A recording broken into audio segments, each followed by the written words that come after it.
वकील का समर्थन करने पर भाजपा अल्पसंख्यक मोर्चा के जिला मंत्री को धमकी, पुलिस से लगाई गुहार। गोपीगंज भाजपा अल्पसंख्यक मोर्चा के जिला मंत्री आसिफ खान को वकील का समर्थन करने और पार्टी की नीतियों का प्रचार करने के कारण जान से मारने व फर्जी मुकदमे में फंसाने की धमकी मिल रही है। खान ने पुलिस अधीक्षक को प्रार्थना पत्र देकर मामले की जांच और दोषियों के खिलाफ कार्रवाई की गुहार लगाई है। अपने प्रार्थना पत्र में आसिफ खान ने कहा कि वह भाजपा के एक जिम्मेदार कार्यकर्ता हैं और पार्टी के कार्यों व नीतियों में सक्रिय रूप से भाग लेते हैं। उनकी कार्यशैली कुछ मन बढ़ किस्म के लोगों को रास नहीं आ रही है, जो उन्हें और उनके परिवार को भाजपा छोड़ने और उसकी नीतियों का समर्थन न करने की धमकी दे रहे हैं। ऐसा न करने पर उन्हें मुस्लिम समाज से बहिष्कृत करने की भी धमकी दी जा रही है। खान ने बताया कि धमकी देने वालों में गौ तस्करी में संलिप्त एक युवक और चंदौली में एक ब्राह्मण लड़की के साथ लव जिहाद के आरोपी, जिसके खिलाफ मुकदमा भी दर्ज है, जैसे लोग शामिल हैं। आसिफ खान ने पुलिस से इन लोगों के खिलाफ तत्काल कार्रवाई करने का अनुरोध किया है, ताकि अन्य अल्पसंख्यक समुदाय के लोग भी बिना किसी डर के पार्टी के साथ खुलकर जुड़ सकें और उसकी नीतियों पर स्वतंत्र विचारधारा के साथ काम कर सकें। आसिफ खान ने क्या कुछ कहा, देखिए इस खास रिपोर्ट में।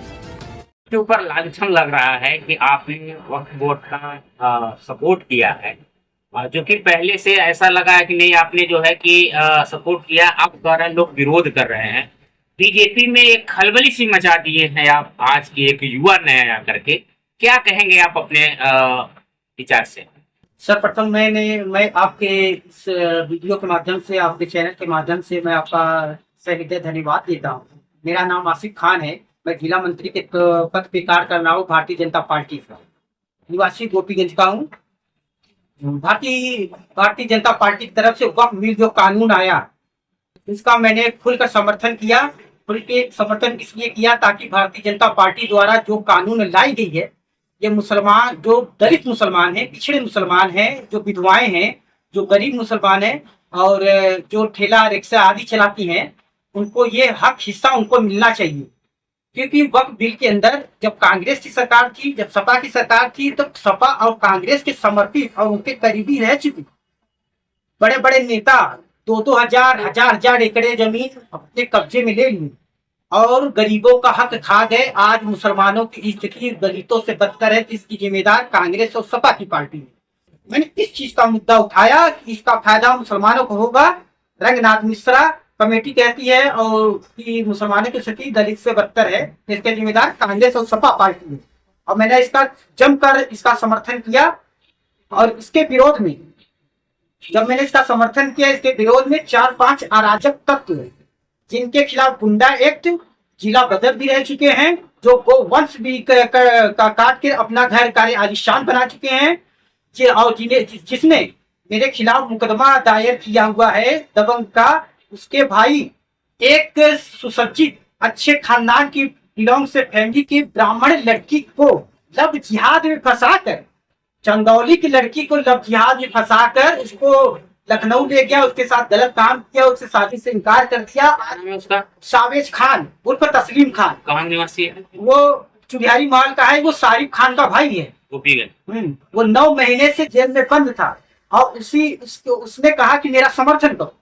मैंने समर्थन करने से मना कर दिया, क्योंकि ये भारतीय जनता पार्टी है और इस पार्टी के अंदर कोई भी गंदा व्यक्ति का हम लोग समर्थन नहीं करेंगे, पैरवी नहीं करेंगे। यह बहुत ही सरल स्वभाव वाली और बहुत ही इज्जतदार पार्टी है। हम इसका समर्थन नहीं करेंगे। उसने मौका पाकर पहले मुझे दोस्ती की, इसके बाद अचानक हम लेटे हुए थे, मेरे पैर पे चपका कर और पता नहीं कब फोटो निकाल कर उसने वायरल कर दिया। मेरे छवि को मेरे समाज में धूमिल करने की कोशिश की और मेरी बढ़ती ओहदा को देखते हुए और मेरे कार्य को देखते हुए, मेरी कार्यशैली को देखते हुए संगठन के लोगों के प्रति झुकाव मेरा अच्छा होने लगा। इसको कुछ लोगों को रास नहीं आई और सुनियोजित तरीके से साजिश को रचते हुए इस कार्य को अंजाम दिया है ताकि मेरी छवि धूमिल है।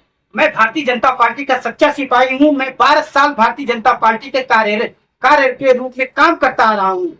जब संतोष पांडे जी जिलाध्यक्ष थे, जब हौसला पाठक जी जिलाध्यक्ष थे, उसके कार्यकाल में और श्री दीपक मिश्रा जी के कार्यकाल में भी हमने काम किया है। और मेरे ऊपर जो आरोप लगा है, ये पूरी तरीके से निराधार, पूरी तरीके से बेबुनियाद है, जिसमें कोई भी इसका वो नहीं है।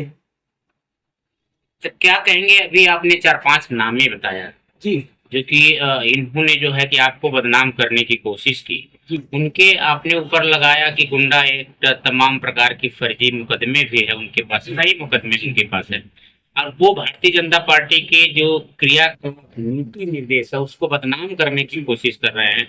ये कौन कौन से नाम है, कहाँ के हैं, आप क्यों बदनाम करना चाहते देखिए, हैं? दरअसल हमने जीआरएस कराया था माननीय मुख्यमंत्री योगीनाथ जी की पोर्टल पे 18 तारीख को समय 4:30 बजे चौकी के अंदर चौकी प्रभारी दिनेश गौतम जी ने हमें फोन करके बुलाया और दिगर जिसके जिसके खिलाफ हमने जो मारपीट की मामलाएं थी और मुझे जान से मारने की धमकी दिए थे, वक्त बिल के समर्थन करने पर हमको मारने की धमकी दिए थे, वहां पहुंचे थे। और इस जिले के प्रथम नागरिक, मेरी बात को गंभीरता से सुनिएगा, प्रथम नागरिक जी ने रियाज खान जो गौ मांस बेचता है, जिसके खिलाफ मुकदमा पंजीकृत है, आप जाएंगे थाने में देखेंगे तो उसके खिलाफ कई धाराओं में मुकदमा दर्ज है, वो एसओ तक का मारा हुआ। आसिफ जी, एक बात आपने कहा कि इस क्षेत्र के नगर पंचायत के प्रथम नागरिक मतलब मैं नहीं समझा। हमने नाम नहीं दिया, आप समझदार। अच्छा, प्रथम नागरिक जी, क्या उनसे क्या संबंध है? संबंध ये है कि होली के एक दिन पहले, आपको बताते चले, होली के एक दिन पहले बच्चों से मारपीट हुई थी अपनी गली, छोटे बच्चे थे 10-12 साल। तो हमने उसमें हस्तक्षेप करके मामला को शांत करा दिया था कि मोहल्ले के बच्चे इसको आप शांत करें, लेकिन उन्होंने अपने दरवाजे पे चढ़कर मुस्लिम समुदाय को भद्दी भद्दी गालियां दी, अपने मान एवं मर्यादा को त्यागते हुए अपने पद की गौरव गरिमा को ताक पे रखते हुए मुसलमानों की भद्दी भद्दी गालियां दी, जिसका हमने विरोध किया कि आप उस व्यक्ति को गाली दे सकते हैं जिसने ये घटना घटित किया है, वो गलत किया है, लेकिन वो मुस्लिम समाज को गाली देना है, जिसका विरोध किया और उसका प्रतिशोध उन्होंने इस मामले को लेकर किया है। आसिफ जी, चैनल के माध्यम से क्या संदेश देना चाहेंगे क्षेत्रवासियों को, जिले वासियों के, प्रदेश वासियों को और भारतीय जनता के तरफ से लोगों को क्या संदेश देना चाहेंगे अपने सफाई में? सफाई में हम ये कहना चाहते हैं कि चाहे प्रदेश के अंदर हो, चाहे देश के अंदर हो, चाहे हमारे काशी क्षेत्र के अंदर हो, चाहे हमारे भदोही क्षेत्र के अंदर हो, सारे पदाधिकारी हमारे कार्य से पूरी तरीके से संतुष्ट हैं। सारे पदाधिकारी और जितने भी प्रतिनिधिगण हैं, संगठन के लोग हैं, वो हौसला अफजाई किए हैं कि मेरे काम को देखते हुए, मेरी कार्यशैली को देखते हुए उन्हें बहुत सराहना की। लेकिन कुछ एक लोग हैं जिनको मेरी बढ़ती कदर और लोगों के प्रति स्नेह और जो मोहब्बत मिल रहा था उनको रास नहीं आई, और ये षड्यंत्र के तहत मेरे साथ एक साथ रहना और घृणित काम किया है, इससे मैं खुद शर्मिंदा हूं।